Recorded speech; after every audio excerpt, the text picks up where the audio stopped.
영광이 충만하시기 바랍니다. 저는 오늘 하나님을 찾으라는 제목으로 여러분과 함께 은혜를 나누고자 합니다. 본문 말씀은 구약 성경 아모스 5장 1절로 15절입니다. 야훼께서 이스라엘 족속에게 이르시기를 너희는 나를 찾으라 그리하면 살리라. 구약 시대의 북이스라엘 민족은 여로보암 2세 때 국제 정세가 안정되고 나라가 매우 풍요로워 이전 솔로몬 시대의 번영을 다시금 구가하게 되었습니다. 그러나 이스라엘 민족의 이러한 풍요는 곧 극심한 사치와 방탕으로 이어졌으며 무엇보다 야훼 신을 예배하는 것보다 우상을 더욱 숭배하게 됨으로써 하나님 목전에 큰 죄악을 범하게 되었습니다. 이에 아모스 선지자는 이스라엘 민족을 향해 하나님의 심판을 피하고 참 삶의 길을 찾아 나서라고 담대히 외쳤습니다.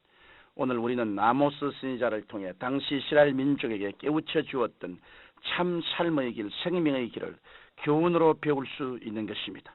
우리가 참 삶의 길에 들어서기 위해서는 무엇보다 먼저 야훼 하나님을 찾아야 합니다.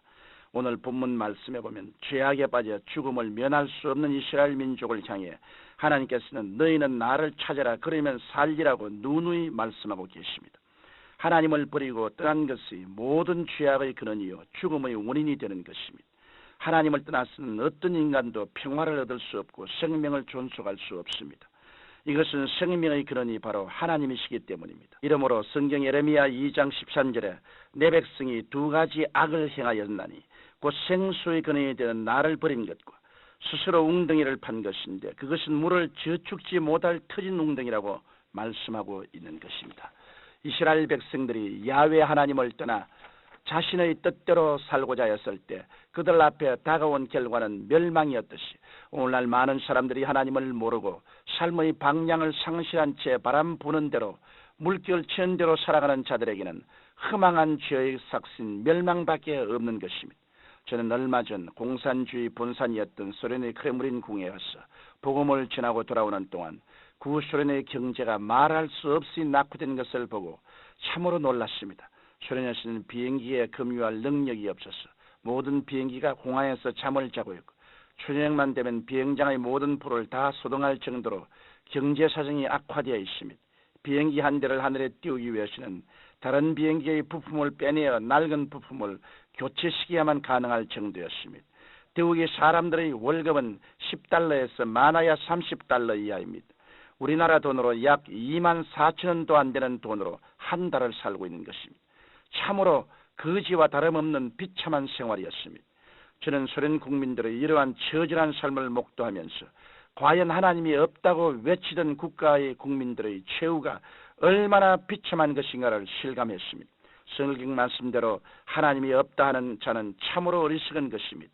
이러므로 우리는 참 삶을 얻고 영원한 생명을 소유하기 위해 하나님을 찾아야만 합니다. 하나님께서 보내신 독생자 예수 그리스도를 굳게 믿는 자들이 되어야 할 것입니다. 또한 우리가 하나님을 찾고 만나기 위해서는 온갖 우상을 버려야 합니다. 오늘 본문 말씀인 아모스 5장 5절에서 하나님께서는 이스라엘 백성에게 베델을 찾지 말며 길갈로 들어가지 말며 브엘세바로도 나아가지 말라. 길갈은 정령 사로잡히겠고 베델은 허무하게 될 것임이라고 말씀하셨습니다. 여기서 베델과 길갈과 브엘세바는 당시 우상 숭배의 중심 도시였습니다. 이스라엘 백성들은 하나님께 예배하고 하나님을 찾는 대신에 우상 숭배 의식을 통한 쾌락과 보이는 즐거움에 급급하였던 것입니다. 그러나 하나님께서는 레위기 26장 1절에 분명히 말씀하시기를 너희는 자기를 위하여 우상을 만들지 말지니 목상이나 주상을 세우지 말며 너희 땅에 조각한 석상을 세우고 그에게 경배하지 말라고 하였습니다. 그리고 하나님께서는 이스라엘 백성들이 자신보다 다른 신을 섬기고 우상을 숭배할 때마다 크게 진노하시고 엄중히 심판하시던 것입니다.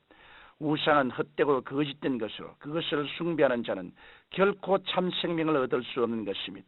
그러나 오늘날 많은 사람들이 우상을 숭배하고 있습니다. 그들은 보이지 않는 하나님 대신 온갖 세속적인 것을 우상시하여 참 만족을 얻고자 하고 있습니다. 어떤 사람들은 물질을 하나님보다 더 숭배합니다. 또 어떤 사람들은 세상적인 쾌락과 권력을 추구하기에 정신이 없습니다. 10대 어린 청소년들까지도 록 음악에 도취하여 학업을 멀리하고 도덕과 성윤리까지 저버리고 있습니다. 그러나 하나님보다 온갖 탐욕을 추구하는 우상 숭배자들은 절대로 참 생명의 삶을 지닐 수 없습니다. 인간의 욕망은 터진 웅덩이와 같아서 아무리 채워 넣어도 결코 만족함을 얻을 수 없기 때문입니다. 이러므로 우리는 하나님을 전적으로 신뢰하고 그분만을 섬김으로 참된 생명을 소유해야 하겠습니다. 이와 함께 우리가 참 삶의 힘을 얻기 위해서는 하나님의 공의를 실천해야 합니다. 오늘 본문 말씀인 아모스서 5장 7절에서 하나님께서는 타락한 이스라엘 백성을 향해 공법을 인진으로 변하며 정의를 땅에 던지는 자들아 하고 책망하고 계십니다. 그들은 백성들을 잘 다스리고 보호해야 할 공법을 인진 즉 선 독초로 변질시켜 편법과 불의가 난무한 사회가 되게 하였습니다. 정의가 땅에 떨어지고 불의가 독초처럼 번창한 사회는 썩은 사회요 죽은 사회입니다.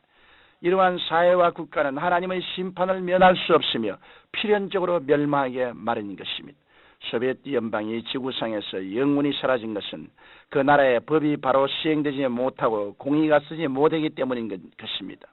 법이 공정히 시행되느냐 그렇지 않느냐에 따라 나라의 운명은 좌우됩니다. 그리고 무엇보다 그 법이 하나님의 명하신 율법의 정신에 따라 제정되고 시행될 때 국가는 번영하고 국민은 행복하게 살게 되는 것입니다. 이러므로 사우드라는 사람은 국가의 번영과 국민의 행복은 종교적인 법과 계율의 영향력을 통해 이루어진다고 했습니다. 성경 에레미야 4장 2절에도 진실과 공평과 정의로 야훼의 삶을 가리켜 맹세하면 열방이 나로 인하여 스스로 복을 빌며 나로 인하여 자랑하리라고 말씀하고 있는 것입니다. 나라의 발전과 번영은 국민이 얼마나 하나님의 말씀을 잘 지키는가에 달려있는 것입니다. 이런 의미에서 우리 그리스도인들은 하나님의 공의를 이 땅에 바로 세움으로써 빛과 소금의 역할을 다해야 하겠습니다. 그리스도인들이 이 사명을 다할 때 하나님의 놀라우신 축복은 이 나라에 넘쳐나게 될 것입니다. 사랑하는 청취자 여러분, 하나님께서는 너희가 전심으로 나를 찾고 찾으면 나를 만나리라고 말씀하고 있습니다. 우리가 자신을 의지하지 않고 애써 하나님을 의지하고 찾게 되면 우리는 하나님을 반드시 만나게 되는 것입니다. 우리가 하나님을 만남으로 인간적인 온갖 탐욕을 버리고 하나님의 말씀에 따라 바르게 살아갈 때 하나님께서는 우리에게 참된 삶을 약속하시며 축복해 주실 것입니다. 거룩하신 아버지 하나님, 이 온탁하고 어둡고 캄캄한 세대 중심으로 회개하고 하나님을 찾고 하나님 중심으로 서고 하나님 우리 아버지를 섬기는 삶을 살게 하여 주옵소서. 예수님 이름으로 기도드립니다. 아멘.